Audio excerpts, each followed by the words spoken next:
I'm Rachael Lackner reporting for Galvanize. Leonard Fournette is always flocked by cameras and reporters, but rarely does he use his platform to talk about himself.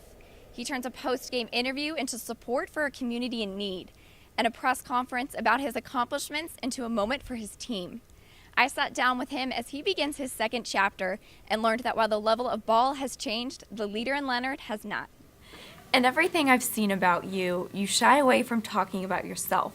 From SEC media days to post-game interviews, you never want to make it on you. Why don't you use the word me? I mean, in this sport, it's not a me thing. It's all about the team, so I try my best to put my team first. Where I come from a big family, so it never was about me.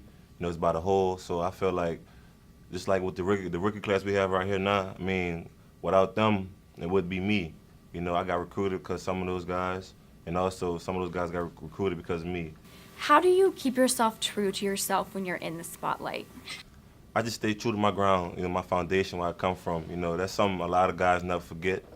Just like a lot of us from the hood, some people never forget that. So most definitely we stick to the basics.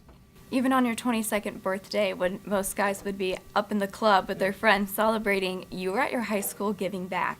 Where does that come from? I mean, my high school made me, the shiny shoes, the tie, learn how to turn a tie. That's where it all started from. So I went to all-boys school, one of the first all-boys black Catholic school in New Orleans, well known. So, I mean, why not give back to them when they made me who I am? Where does that leadership come from? It's just something you have to have. A lot of guys not made to be leaders. You have choir leaders, you have vocal leaders.